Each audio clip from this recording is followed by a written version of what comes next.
एक अंतिम श्वास से भी पूरे जीवन को सफल सार्थक किया जा सकता है। हमारा और आपका जीवन, इतना जीवन निकल गया, जो शेष रह गया उस पर हमारा बस चल सकता है। जो निकल गया उसके लिए हम कुछ नहीं कर सकते। अब जो रह गया है, जो श्वास बाकी रह गई, इन श्वासों में हम पुद्गल के प्रति राग द्वेष न करें। अपनी आत्मा को समझने की चेष्टा करें।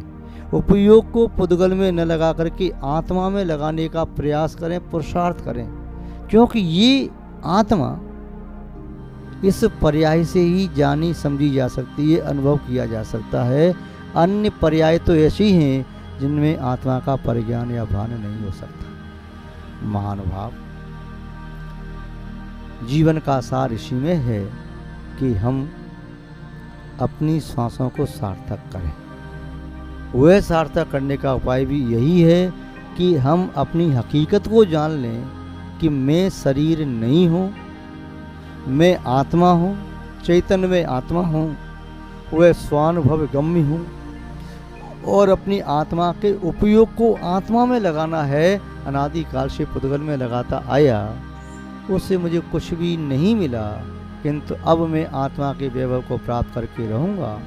गुरुदेव यदि समझाते हैं कि तुम्हारा यह जीवन एक एक श्वास रत्न की तरह से है, अंतिम श्वास में भी यदि समत्व का भाव जागृत हो गया, अंतिम श्वास में भी रत्नत्रय की प्राप्ति हो गई, अंतिम श्वास में भी आत्मा को आत्मा में लीन कर दिया, तभी तुम्हारा यह पूरा मनुष्य सार्थक हो सकता है। जैसे किसी व्यक्ति के हाथ से रस्सी बाल्टी पूरी कुएं में चली गई, अंतिम छोर रह गया है, अंतिम छोर भी पकड़ में आ जाए तभी पूरी रस्सी बाल्टी खींची जा सकती है।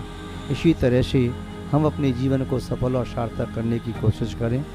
आपके जीवन के जितने क्षण भी बाकी रह गए हैं, मैं आपसे इतना ही कहना चाहता हूँ, उन क्षणों को सफल और सार्थक करने का सम्यक पुरुषार्थ करो। यही इस मानव जीवन का सही मूल्यांकन करना होगा।